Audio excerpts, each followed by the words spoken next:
하겠습니다. 오늘 우리에게 주시는 하나님의 말씀 함께 보십니다.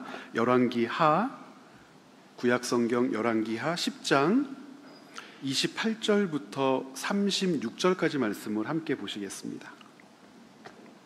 열왕기하 10장 28절부터 36절 다 찾으셨으면 한 절씩 나누어서 읽습니다. 제가 먼저 읽겠습니다. 예후가 이와 같이 이스라엘 중에서 바알을 멸하였으나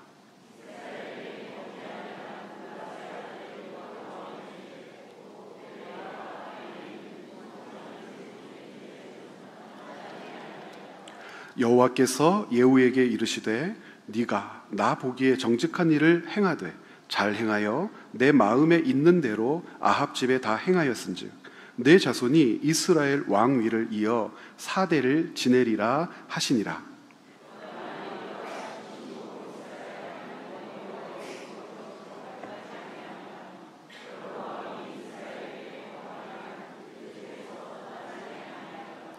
이때에 여호와께서 이스라엘에서 땅을 잘라 내기 시작하시매 하사엘이 이스라엘의 모든 영토에서 공격하되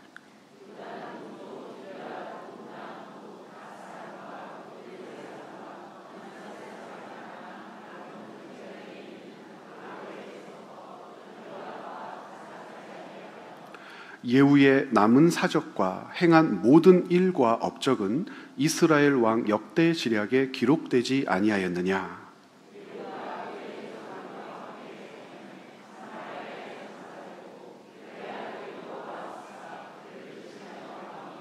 함께 읽겠습니다. 예후가 사마리아에서 이스라엘을 다스린 횟수는 28회이더라. 아멘. 드려진 예물 위해서 함께 기도하시겠습니다. 살아계신 아버지 하나님, 하나님의 백성들이 주님께 예배하면서 땀 흘려 일한 삶의 결실들을 헐어 하나님께 예물로 올려드립니다. 먼저는 감사합니다. 하나님의 백성들이 흘린 땀이 헛된 것이 되지 않도록 붙들어 주셔서 감사합니다. 하나님, 그리고 또 감사합니다. 원하는 만큼 바라는 만큼 갖지 못했어도 하나님께로부터 온 것임을 깨닫게 하시고 신뢰하게 하시고 의지하게 하시오니 감사합니다. 우리 예물에 성도들의 그 중심이 담긴 줄 믿습니다. 하나님, 그리고 또 감사합니다. 성도들이 드린 예물에는 선교사들을 위하여 자기의 삶을 헐어드린 것이 있습니다. 이웃과 나누기를 교회의 이름으로 교회가 그 일 해주기를 바람으로 주님께 드린 예물도 참 많이 있습니다. 그 마음, 그 중심을 하나님께서 받으신 줄 믿습니다.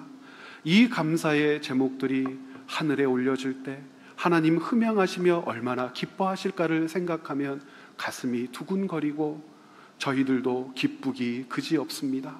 살아계신 하나님, 성도들의 삶 가운데에 기쁨이, 감사가, 주님께서 주시는 샬롬이 끊이지 않게 하여 주시옵소서.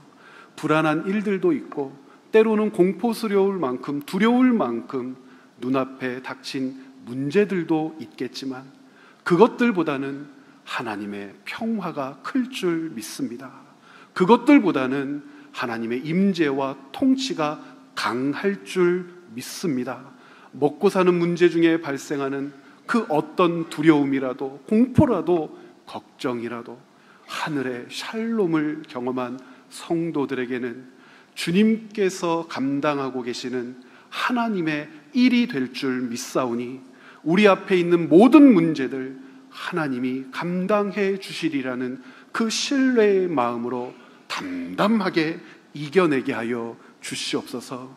그 모든 과정 가운데에 불안은 물리쳐 주시고 공포도 잠재워 주시고 하나님 외에 두려워할 것이 없도록 성도들의 담대함을 하나님 깊이 깊이 심어 주시옵소서. 교회는 성도들이 드린 이 예물을 부끄럽지 않게 사용하게 하여 주옵소서.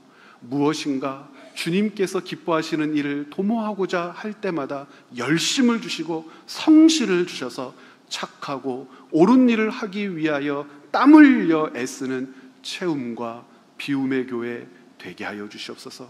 주의 백성들 모두를 주님의 그 위대한 손으로 붙들어 주시며 축복하여 주시옵소서.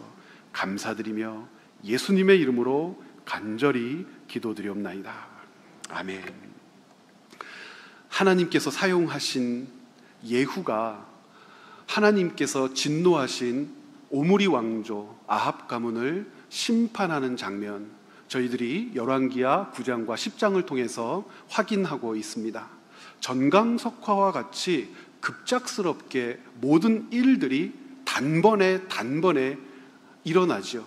단번에 우상 숭배자들을 척결하고 단번에 아합 가문들을 멸절하고, 그래서 본문을 읽을 때 가끔 착각할 때가 있습니다. 어느 날 갑자기 예후의 결단, 판단이 이 일을 가능하게 했구나. 예후는 참 대단한 사람이구나. 의로운 사람이구나. 하나님께서 기뻐하실 만한 사람이구나. 그렇게 예후를 받아들일 때가 있습니다. 그의 결단이라고 하는 것이 너무나 놀라웠어요.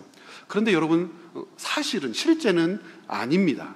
하나님께서 오래전부터 준비하고 계셨어요.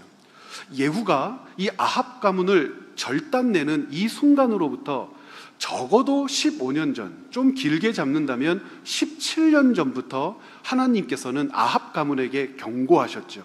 오므리 왕조에게 경고하셨죠. 아합 가문, 오므리 가문을 내가 심판하겠다. 결코 그들이 지은 죄를 좌시하지 않겠다. 넘기지 않겠다.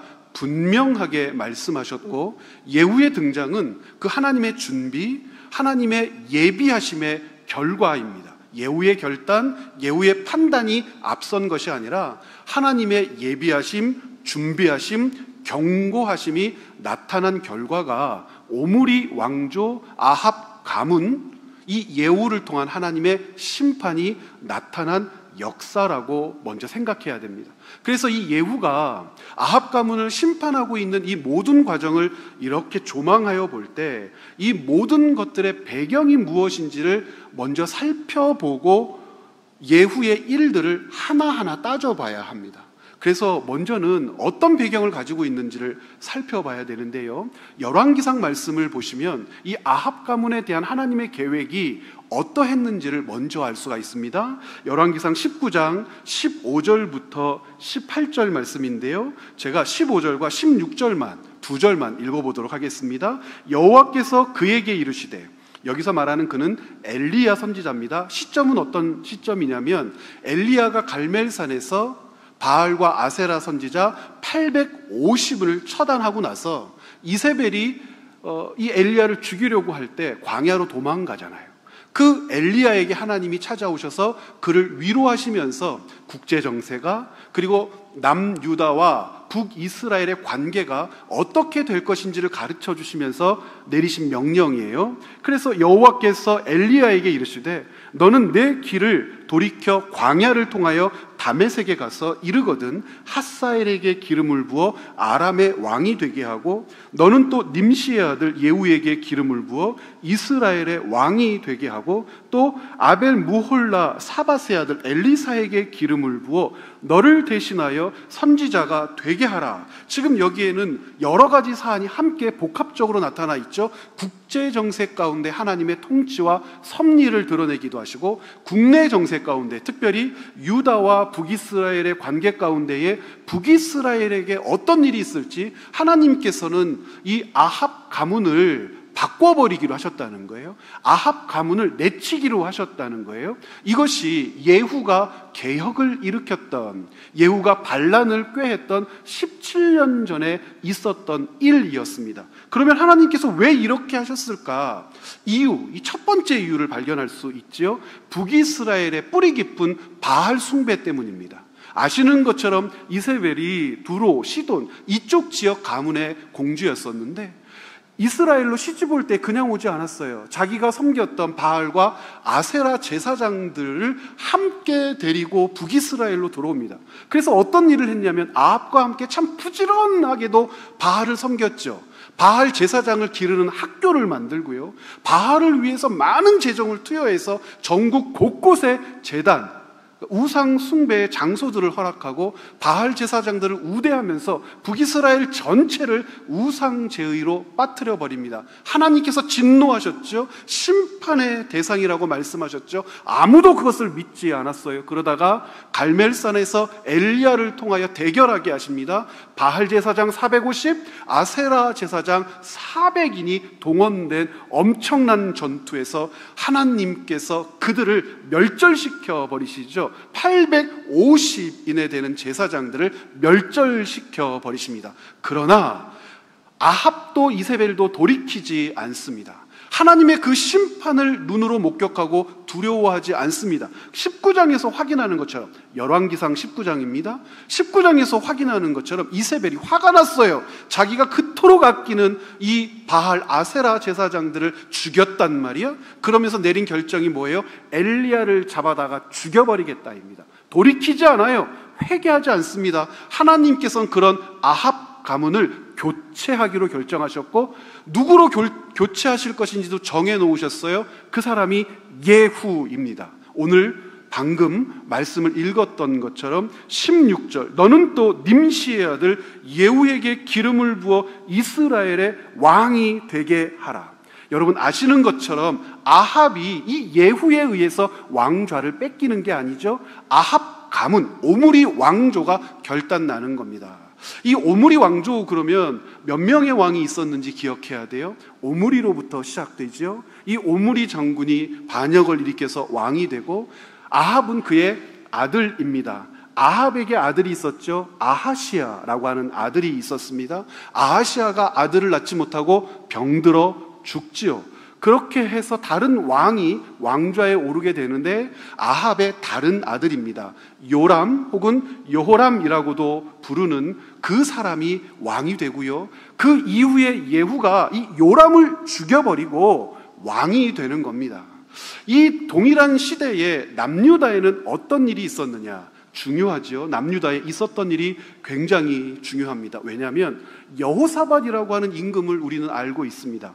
여호사밧을 긍정적으로 받아들이죠. 그런데 절대 긍정적으로 받아들일 수 없을 만큼 실책을 범합니다. 그것이 무엇이었냐면, 국내 정세, 국제 정세, 이웃과의 관계 가운데에 참 불안한 지경이었었기 때문에 북쪽의 아람 나라가 점점 강성해지고, 이 유다가 다스리고 통치했던 속국들이 자꾸 반란을 일으키는 거예요. 조공이 너무 많다, 우리에게 바라는 것이 너무 힘들다, 그래서 조공도 갖다 바치지 않고 뭔가 독립을 꾀하는 일들이 있게 되니까 여호사밧이 다 잡고 싶었어요. 어떻게 다 잡고 싶었냐면, 군사력을 확대하고 힘을 확대해서 이 모든 불안한 정세를 다 잡고 싶었어요. 그래서 결단한 것이 무엇이냐면 북이스라엘과 혼인 동맹을 맺는 겁니다. 이 고대 시대에는 이것이 굉장히 흔했지요. 북이스라엘의 오므리 왕조로 두로와 시돈 가문과 혼인 동맹을 맺어서 서쪽 해안 세력들을 장악하지 않습니까? 그런데 이 여호사밧이 똑같은 짓을 하는 거예요. 하나님께서 세우신 다윗 왕조의 혈통을 지키고 있다고 믿었던 이 여호사밧이 북이스라엘 우상 숭배자 아합 가문과 혼인 동맹을 맺어서 자기의 왕권을 지키고 유다의 영토를 지켜내려고 합니다. 그러면서 했던 일, 혼인 동맹을 통해서 받아들였던 며느리가 아달랴라고 하는 며느리고요, 아합의 딸입니다. 그러니까 우리는 아합의 자손 중에 아하시아, 여호람을 알고 딸로는 아달랴가 있었는데, 이 아달랴가 남쪽으로 시집와서 여호사밧의 아들이었던 요람의 아내가 되는 것이죠. 그래서 이 요람과 아달랴 사이에 아들을 낳게 되는데, 그 아들의 이름을 아하시아라고 지어요. 여러분, 북이스라엘과 남유다의 왕들의 이름이 같아요. 의도적이라고 할 수 있지 않겠습니까? 그리고 이 아하시아까지 어떤 일이 벌어지게 되냐면, 바로 이 예후가 죽여버리는 거예요. 이 예후가 아합의 아들도 죽여버리고 남유다 여호사밧의 자손들도 죽여버리는 것이죠. 그러면서 이 남유다는 이 정치 공백이 생기게 되지요. 이 공백기에 아달랴에게 있어서는 아하시아가 자기 아들인데 예후가 죽였어요. 표정을 보니까 이 뭔 말을 하는 거냐. 주보 여론 다시 한번 꼼꼼하게 읽어보시기를 바랍니다. 아하시아는 아달랴의 아들이었어요. 남유다의 왕입니다. 그리고 그의 아버지는 여호람, 아달랴의 남편입니다. 아달랴는 북이스라엘에서 시집온 혼인 동맹의 매개입니다. 아하시아를 북이스라엘의 예후가 반란을 일으키면서 죽여요. 남쪽 왕 요람도 죽이고, 북쪽 왕 요람도 죽이고, 남쪽에서 요람을 응원하러 왔던 아하시아도 죽여버립니다. 그러면 다른 왕자들 중에 남쪽 유다의 왕이 들어서야 되는데 아달랴가 꾀를 내지요. 내 아들이 죽었으니 다른 왕자들도 다 죽여버리겠다. 그리고 다른 왕자들을 다 죽여버리고 북쪽에서 시집온 아달랴가 남쪽 유다의 여왕으로 등극해서 6년 동안 유다를 통치하게 됩니다. 그 모든 역사적인 과정의 중간에 예후라고 하는 장군이 있었고, 이 예후는 아합 가문을 도륙내고 오므리 왕조를 끝장낸 사람이란 말입니다. 그렇게 했던 첫 번째 이유가 무엇이냐? 조금 전에 성경 구절을 통해서 확인했던 열왕기상 19장을 통해서 확인했던 북이스라엘에 무엇이 있었다고요? 우상 숭배라고 하는 것이 있었다. 그러면 이 우상 숭배만 아합 가문을 멸절시켜야 했던 이유냐? 그렇지 않다는 거죠. 두 번째 이유가 있었다고 성경은 가르칩니다. 이 두 번째 이유가 굉장히 중요한데 아합에게 있었던 두 번째 이유입니다. 조금 전에 열왕기상 19장을 이야기했죠. 열왕기상 19장부터 22장까지를 읽어보면 엘리야의 활동 이야기 중에 아합의 죄를 고발하는 내용이 나와요. 열왕기상 22장까지. 열왕기상 21장에는 어떤 내용이 있냐면 그 유명한 나봇의 포도원 사건이 있었습니다. 이 나봇의 포도원 사건은 뭐죠? 아합이요, 나봇이라고 하는 사람이 소유하고 있었던 그 과수원, 포도원을 너무 갖고 싶었어요. 그런데 이 나봇이 아합에게 팔지를 않는 거예요. 시세에 더블을 주겠다고 해도 팔지를 않는 거예요. 원하는 게 뭐냐라고 해도 절대 팔 수 없다고 하는 거예요. 이유는 무엇이었죠? 율법 때문에 그렇죠. 하나님의 법 때문에 그렇죠. 하나님께서 이스라엘 백성에게 주신 땅에는 두 가지 특징이 있다고 그랬습니다. 1번, 소유하게 하셨어요. 그렇죠? 그런데 뭐는 없었어요? 소유권은 없었어요. 뭐 이런 땅이 다 있습니까? 소유는 하는데 소유권이 없어요. 하나님께서 이스라엘 백성들에게 분배해 주신 땅의 특징입니다. 소유권이 없었기 때문에 뭐 할 수 없습니까? 매매할 수 있어요. 소유는 했기 때문에 뭐 할 수 있냐면 자손들에게 물려줄 수는 있어요. 나봇은요, 소유권이 없었기 때문에 하나님이 자손들에게 물려주는 것은 허락했지만 다른 사람에게 파는 것은 절대 안 된다고 하셨기 때문에 아합이 골백번을 요구해도 안 된다고 하시는 거예요. 어떤 짓을 합니까? 이세벨이 나봇을 죽이기 위해서 모함합니다. 나봇이 반역을 일으키고 높은 왕좌에 올라서 왕을 욕먹인다라고 반역죄로 나봇을 고발하도록 거짓 증인 둘을 세워가지고 나봇을 구석텅이로 몰아버리게 되지요. 그 말을 듣고 나봇을 죽여버려요. 그 21장을 쭉 읽다 보면은요, 추잡스럽기 그지없는데요, 이 아합이요, 밥을 먹지 않고 식음을 전폐하고 저 포도원을 갖고 싶다, 저 포도원을 갖고 싶다 하다가 이스벨이 한마디 합니다. 나봇이 죽었어. 나봇이 죽었다는 말을 듣고 신나가지고 얼굴 표정이 바뀌고 그때부터 밥을 먹었다고 되어 있어요. 욕하고 싶습니다. 이런 미친 이렇게 욕하고 싶은데, 그런 짓을 했던 것이 아합입니다. 그 나봇의 포도원 사건을 바라보시면서 하나님이 얼마나 마음이 급하셨던지 엘리야에게 말씀하셨어요. 자, 21장 18절 말씀 우리 같이 한번 읽어보겠습니다. 너는 일어나 내려가서 사마리아에 있는 이스라엘의 아합 왕을 만나라. 그가 나봇의 포도원을 차지하러 그리로 내려갔나니. 19절이요. 너는 그에게 말하여 이르기를 여호와의 말씀이 네가 죽이고 또 빼앗았느냐 하셨다 하고, 또 그에게 이르기를 여호와의 말씀이 개들이 나봇의 피를 핥는 곳에서 개들이 내 피 곧 내 몸의 피도 핥으리라 하였다 하라. 꼼꼼하게 읽어보면 아시겠지만 이 아합의 아들이었던 예후가 죽인 요람이라고 하는 사람이 나봇의 포도원에서 죽습니다. 하나님께서는 잊지 않으신 거예요. 무엇을 잊지 않으셨냐면 성실하고 진실한 사람 나봇의 삶을 잊지 않으신 거예요. 그의 고백을 잊지 않으신 거예요. 사람들이 생각했겠죠. 아합 가문의 저 힘있고 능력 있는 권력이 무너지기는 할까? 저 아합이 하고 있는 일들을 하나님께서 아시기는 할까? 사람들은 그렇게 염려하고 걱정했을지 모르지만 하나님은 알고 계셨고 기억하고 계셨다고 했어요. 이 예후의 쿠데타를 보면 그래서 아주 급하게 일어나죠. 하나님이 왜 예후를 선택했는지도 짐작하게 하죠. 여러분, 열왕기하 9장과 10장 예후가 했던 일들을 눈여겨보면 예후가 어떤 사람이었는지를 가늠할 수 있어요. 예후는 굉장히 성격이 급했던 것 같고요, 냉정하고요, 잔인해요. 이 아합 가문을 도륙내야겠다라고 하는 이 마음을 품는 순간 흔들리지 않고 모든 일들을 순간순간 해결해 버립니다. 첫 번째 어떤 일을 합니까? 아합의 아들인 요람을 죽여버립니다. 눈 하나 깜짝하지 않고 샬롬을 비는 요람을 그 자리에서 죽여버리고요, 깜짝 놀랬던 남유다로부터 왔던 아하시아까지도 죽여버리는데, 아하시아만 죽이는 게 아니라 함께 동행했던 40명을 동시에 다 죽여버려요. 여기서 그치지 않죠. 이세벨을 창밖으로 던져서 하나님께서 엘리야를 통해서 예언하게 하신 것처럼 걔가 그 피를 핥게 되겠다라고 하셨는데, 이세벨이 창밖에 떨어져 고개가 꺾여 죽어버리게 되자 그 살점 하나 남지 않도록 개들이 와서 먹어버리는 일이 있고요, 여기서 그치지 않죠. 아합의 다른 왕자들 70인을 한꺼번에 몰아서 싹 다 죽여버립니다. 예후가 가지고 있는 그 기질 가늠할 수 있죠. 굉장히 급한 사람이었어요. 냉정한 사람이었어요. 그리고 또 어떤 사람입니까? 잔인한 사람이었다는 사실을 확인하게 되는 거죠.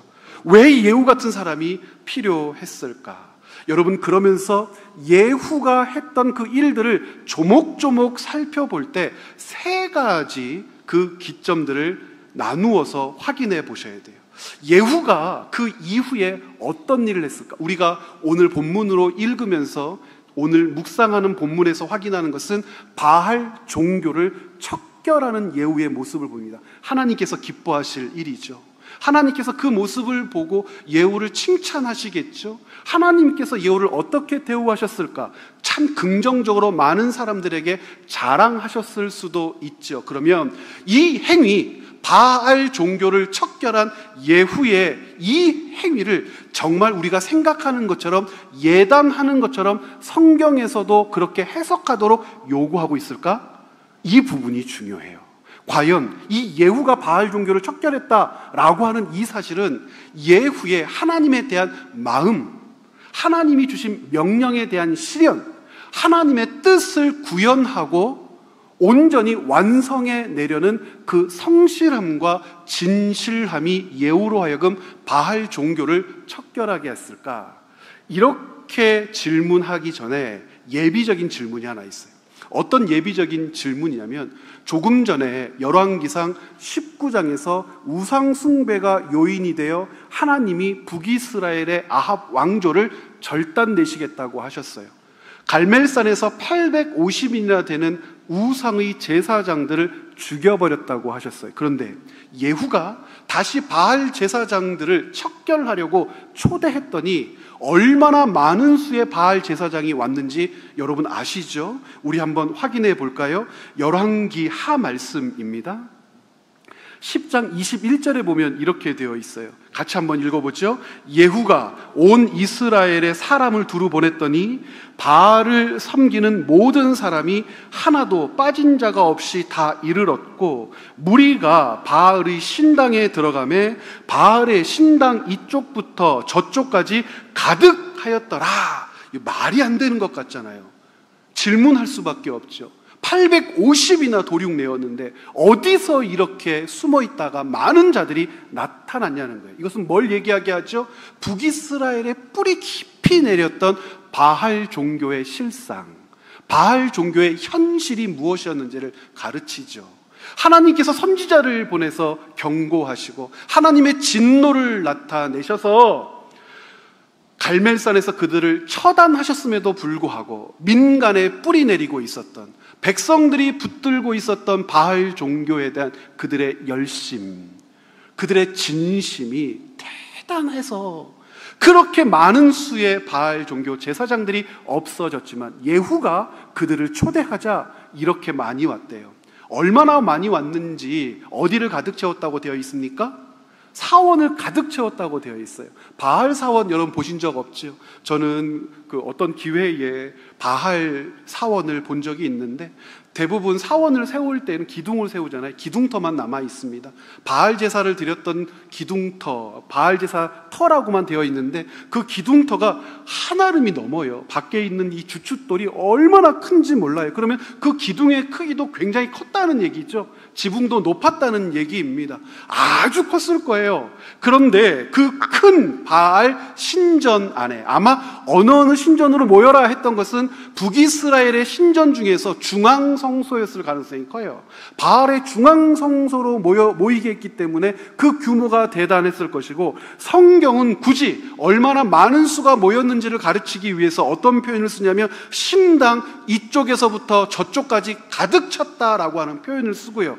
그 다음 24절에 보면 바알 제사장들을 그 안에 가둬놓고 예후가 준비한 사람들로 하여금 그들을 죽이게 하는데, 예후가 몇 명을 준비했다고 되어 있냐면 용사 80명을 준비했다고 되어 있고요. 이렇게까지 기록되어 있어요. 한 사람 한 사람, 한 용사 한 용사에게 바알 제사장 누구를 죽여야 하는지도 정해줬다는 것을 보아서 적게 잡으면 한 사람이 한 명을 죽여 80명, 많게 잡으면 한 사람이 두셋 이상은 죽였을 거라고요. 비무장 상태에 있는 바알 제사장들을 죽이기 위해서 80명을 동원했다면 적어도 이 숫자보다는 두세 배 이상 많지 않았을까. 이 제사장 사원 안에 모인 바알 제사장의 숫자가 수백에 이르렀을 거라고 추측하는 것은 무리가 아니란 말이에요.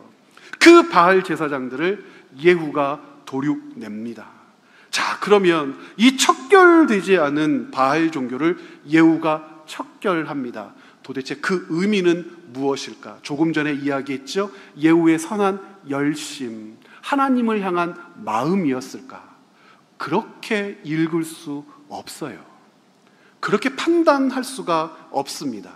예후에 대한 종합적인 평가 때문에 예후가 바알 제사장들을 척결한 이유를 다른 관점에서 바라볼 수밖에 없습니다. 자, 예후의 마지막, 예후의 통치 치세를 설명하고 평가하는 기록, 어떤 기록이 있는지 여러분 같이 한번 확인해 볼까요? 열왕기하 10장 31절, 조금 전에 읽었죠? 같이 한번 읽어봅니다. 그러나 예후가 전심으로 이스라엘 하나님 여호와의 율법을 지켜 행하지 아니하며 여로보암이 이스라엘에게 범하게 한 그 죄에서 떠나지 아니하였더라 라고. 바알 종교를 척결했어요. 그 마음이 하나님을 향한 진심이며 신앙이었다면 이런 기록 없어야 합니다. 바알 종교를 척결했을 때는 진심이고 다를 때는 진심이 아니냐? 아니란 말이에요. 예후가 보이고 있는 이 모든 결정들, 바알 종교를 척결하는 이 모든 것들, 그리고 중요한 것 31절에 기록된 대로 여로보암의 길을 가고자 선택한 판단들, 이 모든 것은 하나로 통합됩니다. 정치적인 결정이었어요. 정치적인 결정. 왜 정치적인 결정이라고 이야기할 수밖에 없냐면 하나님께서 예후를 통하여 이루고자 하시는 일이 있었죠. 그래서 예후에게 맡겨주신 것이 있어요. 개혁이라고 하는 그릇이에요. 개혁이라고 하는 그릇을 예후에게 맡겨주셨다면 그 그릇 안에는 무엇을 채워야 할까요? 예후가? 하나님이 개혁이라고 하는 그릇을 맡겨줬다면 그 그릇 안에는 하나님을 향한 성실함, 하나님을 향한 모든 판단의 진실함, 그리고 자기를 부르셨다라고 하는 그 소명에 대한 열심이, 그 수고에 대한 열심이 개혁이라고 하는 그릇 안에 채워져야 합니다. 그런데 예후가 하나님께로부터 받은 개혁이라고 하는 그릇에 예후가 채운 것은 성실함이나 진실함이나 수고를 다하겠다라고 하는 열심이 아니라 탐욕이었습니다. 왜 그런지 제가 이것을 해석하고 싶은데요, 바할 선지자를 척결했다라고 하는 것을 우선 정치적인 결단으로 보고 싶습니다. 왜 그러냐? 조금 전에 북이스라엘과 남유다의 왕조의 계보를 짧게 살펴보았잖아요.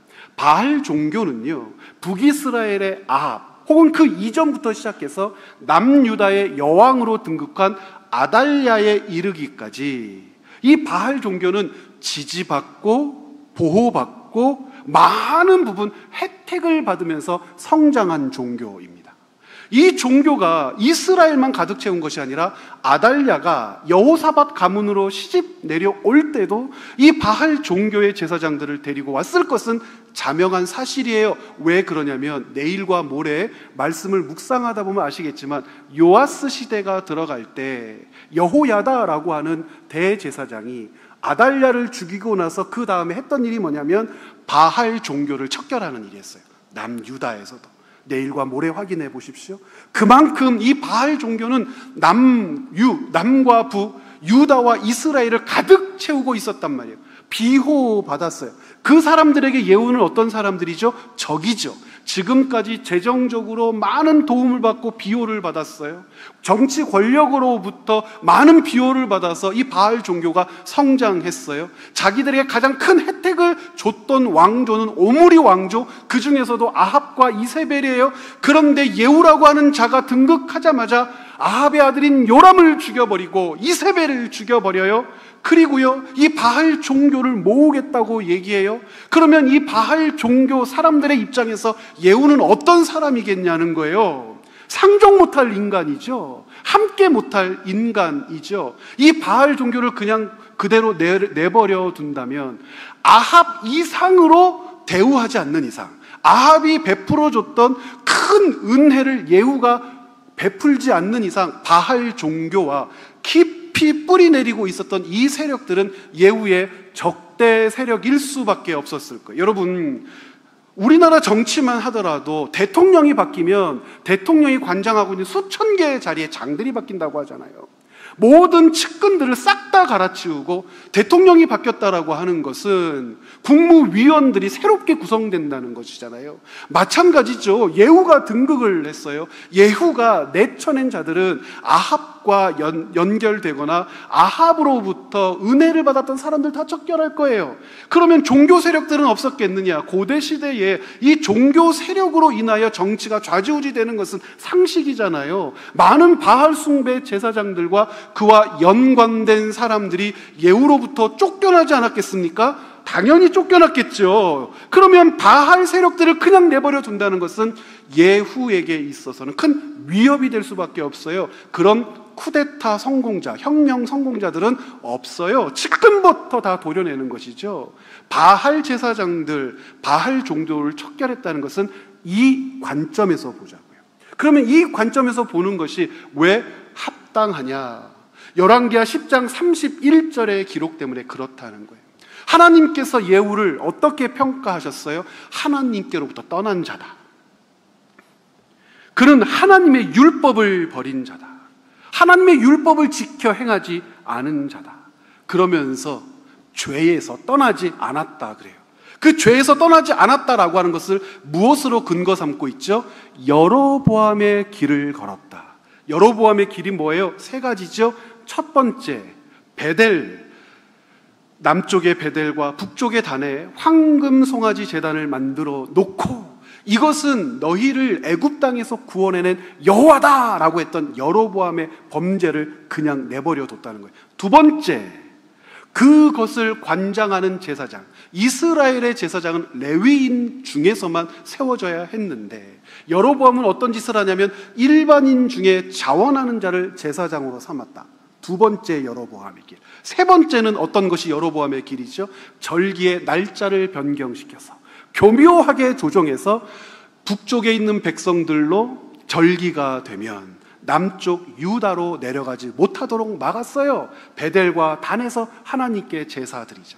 그러면 여로보암이 이 만들어 놓은 이 길 세 가지 범죄 행위를 예후가 그대로 받아들였다는 거예요. 왜 그렇게 했을까요?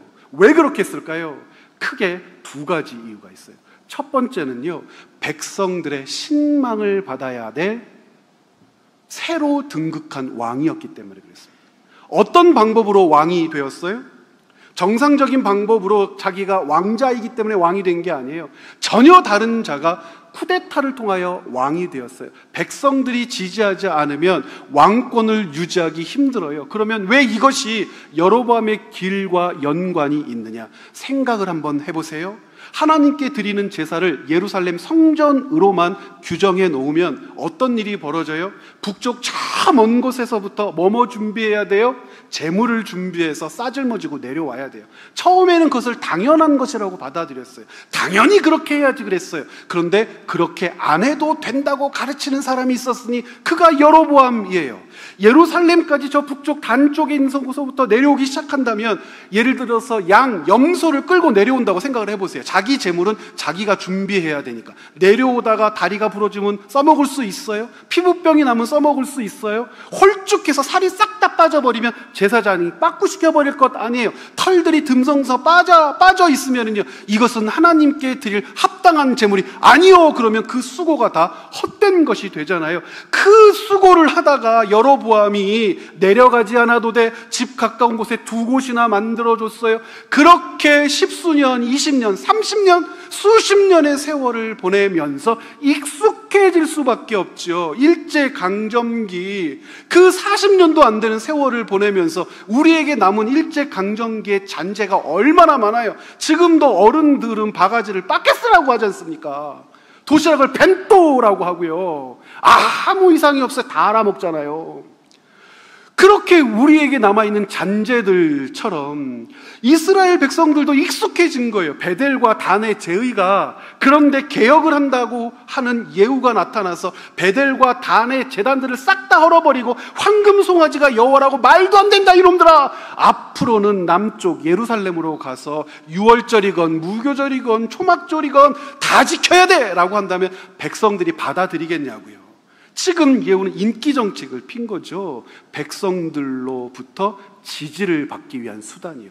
두 번째는요, 돈이 궁했을 거예요. 예후는요, 돈이 궁할 수밖에 없었던 이유가 있겠죠. 아합 가문의 것들을 몰수하고 하는데 세제라든지 이런 것들을 잘 모를 수가 있어요. 그런데 자기의 수입으로 거둬들일 아주 분명한 수입처들이 생긴 거죠.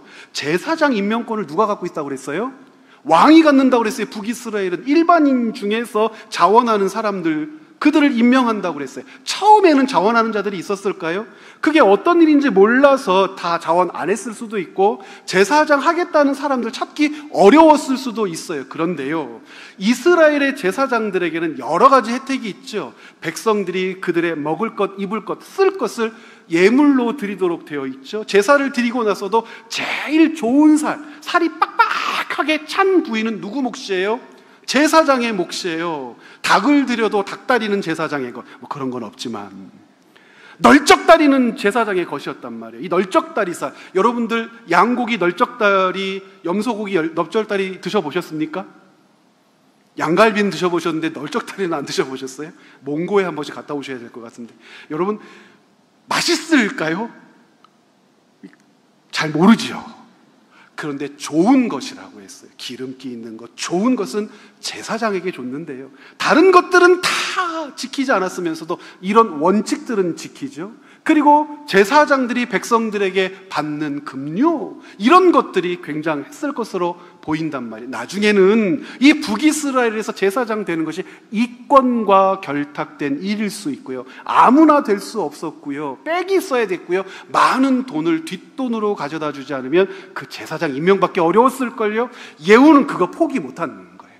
여로보암의 길로 갔다 했을 때 이 두 번째, 제사장 임명권이 있다는 것은 돈을 거두어 드릴 수 있는 아주 귀한 방법이었었고요, 제사장을 임명한다는 것은 왕권 심수설 그 이상의 재정이 분리된 사회에서는 감히 꿈도 못 꿀 왕이 제사장과 제사 업무까지도 주관하는 제1의 존재라고 하는 사실을 확 확보하게 하는 의미가 있었을 거라고요. 예후는 그것을 간파하고 있었던 거죠. 즉 예후에게 있어서 여로보암의 길은 돈줄이에요. 여로보암의 길을 간다는 것은 무엇을 포기할 수 없다는 분명한 선언이에요. 내 이익을 포기할 수 없다는 분명한 선언입니다. 사랑하는 여러분, 하나님의 백성에게 있어서 손해는 당한 일입니까? 선택한 결과입니까? 손해를 봤어요. 당한 일입니까? 선택한 결과입니까? 자크 엘룰이라고 하는 프랑스의 유명한 사회학자가 있어요. 기독교 사회학자인데, 자크 엘룰이 처음 한국 땅에 소개한 1980년대인가요? 한국 땅에 소개된 1980년도에 소개된 자크 엘룰의 책 중에 유명한 책이 한 권 있습니다. 기술사회라고 하는 일반 사회서적도 있는데, 기독교인과 관련되어서는 돈이냐 하나님이냐로 번역된 책이 있어요. 이 돈이냐 하나님이냐라고 제목을 붙일 수밖에 없었던 자크 엘룰의 통찰력이 있습니다. 기독교인들이 가지고 있는 기독교 신앙과 우상 숭배, 바알 숭배의 다른 것이 무엇이냐? 이게 질문의 핵심입니다. 세상 종교들이 신을 섬기고 신을 따르는 이유는 뭐죠? 자기가 가지고 있는 계획을 이루기 위해서, 자기가 원하는 것을 얻기 위해서, 자기의 꿈을 실현하기 위해서 초월자의 힘이 필요한 거죠. 그 초월자의 힘을 얻기 위해서 제물도 드리고 예배도 드리고 그 앞에서 오도방정 난리로 떠는 거란 말이에요. 그러면서 그 신이 자기의 소원을 들어주는 것을 기대하며 신들을 섬겨요. 자, 기독교 신앙을 한번 돌아보자는 거예요. 기독교 신앙에서 하나님이 우리의 예배의 대상이 되시는 이유는 우리의 소원을 성취해 주실 분이기 때문입니까? 하나님이 우리의 통치자시고 우리를 사랑하신다라고 하는 뜻은 우리의 기대를 만족해 주실 분이기 때문에 우리를 사랑해 주시기를, 내가 하나님의 사랑 되기를 바라는 것입니까? 아니라는 거예요. 하나님을 섬기는 것, 하나님을 우리의 주인이라고 고백하는 것은 하나님을, 제가 잘 쓰는 표현이 있잖아요, 수단, 방법으로 쓰는 게 아니란 말이에요. 무엇을 위하여 필요하신 분, 무엇을 해야 하기 때문에 필요하신 분, 이것이 기독교 신앙의 실체입니까? 만약 실체라면 우리는 기독교라고 하는 이름으로 바알을 섬기고 있는 사람이에요. 기독교 신앙에 있어서 하나님은 그럼에도 불구하고 해요. 기독교 신앙에 있어서 하나님은 하나님을 믿으면서 감내하는 손해라고 하는 것은 당하는 것이 아니라 선택한 결과입니다. 기독교인들은 내 눈에 보이는 어떤 유익, 이익, 내가 갖고 싶은 어떤 것, 내가 확보하고 싶은 어떤 것들이 있음에도 불구하고 하나님의 백성, 그리스도인, 하나님을 사랑하기 때문에 기꺼이 선택하는 거예요. 사람들이 평가할 때 무엇을요? 손해라고 부르는 거죠. 그러므로 그리스도인이 선택한 손해라고 하는 것은 손해가 아니라 결단이에요. 그리스도인이 선택한 손해라고 하는 것은 손해가 아니라 신앙이에요. 하나님을 신뢰하는 마음이 우리로 하여금 기꺼이 많은 사람들이 그렇게 손해보지 말고 살아 라고 하는 결정을 하게 한단 말이에요. 그러므로 손해는 당한 것이 아니라 그리스도인들에게 있어서 수많은 손해는 선택이어야 합니다. 예후를 한번 보십시오. 하나님께서는 예후에게 개혁이라고 하는 그릇을 맡기셨어요. 예후가 그곳에 담아야 할 것은 성실함, 진실함, 그리고 수고로운 열심이에요. 그것으로 행해야 될 일들은 뭡니까? 바알에 대한 척결, 그리고 질문할 거예요. 하나님이냐 돈이냐? 하나님이냐 돈이냐고 물어보는 그 삶의 현장, 수없이 나타나겠죠, 예후에게도. 그런데 예후는 분명하게 선언했어요. 하나님이냐 돈이냐? 어디다 대고 그런 질문을 하느냐? 돈이지. 참 막 욕을 하고 싶어, 이런 제기를. 언제나 그리스도인들도 이 문제 앞에 서요. 여러분, 기독교인들이요, 선교를 얘기하고 구제를 얘기하고 수많은 기독교적 영향력을 이야기하는데요, 하나님께서 우리에게 질문하실 때마다 뒤로 숨고 싶을 때가 많아요. 선교를 가장한 돈, 구제를 가장한 돈, 기독교 사업을 가장한 돈, 언제나 그 돈의 주도권을 누가 줄 것이냐, 어떻게 사용할 것이냐, 내가 원하는 곳에 어떻게 하면 흘러가게 할 것이냐 때문에 장로와 목사들이 머리가 터지도록 싸우고, 가지고 있는 권한을 인정받기 위해서 목사들이 성도들을 좌지우지하려고 하는 거죠. 결국에는 돈이에요. 하나님이냐 돈이냐라고 물어보면 하나님이지라고 하지만, 결국 어떤 프로세스를 가지고 있는 것이냐면 하나님을 통해서 이룰 것. 선교가 하나님을 향한 목적, 결론, 그 당도해야 될 지점이 하나님이 계셔야 되는데 하나님을 통해서 선교를 한다고요? 이게 말이 됩니까? 하나님께로 나아가게 하는 결론이 선교야죠. 구제는 어떻습니까? 사회사업은 어떻습니까? 우리가 가지고 있는 하나님이 맡겨주신 그릇이라는 게 있어요. 예후에게는 개혁의 그릇이라고 친다면 우리에게는 소명의 그릇이라고 부르자고요. 소명의 그릇에 담아야 할 것은 예후가 개혁의 그릇에 담아야 할 것과 다르지 않아요. 성실, 진실, 그리고 수고를 하나님께 맡기는 열심이에요. 성실과 진실과 열심을 담아서 행할 때 고민하지 않아요. 갈등하지 않아요. 무엇과 무엇 앞에서요? 하나님이냐 돈이냐 앞에서요. 결국 마음이 무너지는 것은 하나님 때문에 무너지십니까, 여러분? 결국 마음이 약해지고 불안해지는 것은 하나님 때문인가요? 결국 마음에 갈등이 생기고 잠 못 이루는 이유는 하나님 때문입니까? 아니요. 돈줄은 포기할 수 없는 우리의 연약함이잖아요. 돈줄은 포기할 수 없어. 그것 때문에 내가 하나님을 섬기는데, 어떤 때는 40일 금식 기도도 하고, 제가 어렸을 때는 100일 기도도 유행했어요.